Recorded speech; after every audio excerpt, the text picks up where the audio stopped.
Benarkah ini kisah seorang nabi? Kisah yang menggugah pertanyaan tentang kesucian teks Bible. Bayangkan seorang nabi, sosok yang seharusnya menjadi teladan kesucian dan moralitas, digambarkan mabuk, telanjang di tengah kemahnya, dan akhirnya mengutuk cucunya yang tidak bersalah.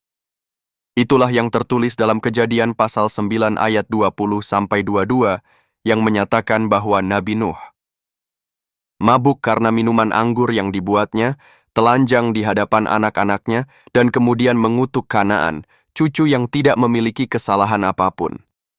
Adakah yang terasa janggal?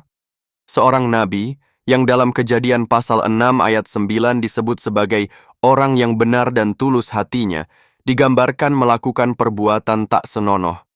Lalu ketidakadilan besar muncul saat kutukan malah dijatuhkan kepada Kanaan, bukan kepada Ham, yang disebut melihat bapaknya telanjang. Fakta ini memaksa kita bertanya, apakah mungkin seorang nabi pilihan Allah melakukan tindakan yang merendahkan martabatnya sendiri? Bagaimana mungkin kutukan ditimpakan kepada seorang yang tidak bersalah? Mengapa kisah seperti ini dibiarkan mencemarkan nama seorang nabi besar? Kisah ini tidak hanya mencederai penghormatan terhadap Nabi Nuh, tetapi juga menusuk rasa kesusilaan dan keadilan yang seharusnya menjadi ciri wahyu ilahi. Namun, apakah Anda tahu? Kisah seperti ini tidak ditemukan dalam Al-Quran. Dalam Islam, Nabi Nuh dihormati sebagai seorang utusan Allah yang mulia, dan tidak pernah digambarkan melakukan tindakan yang mencoreng kesucian dirinya. Inilah perbedaannya.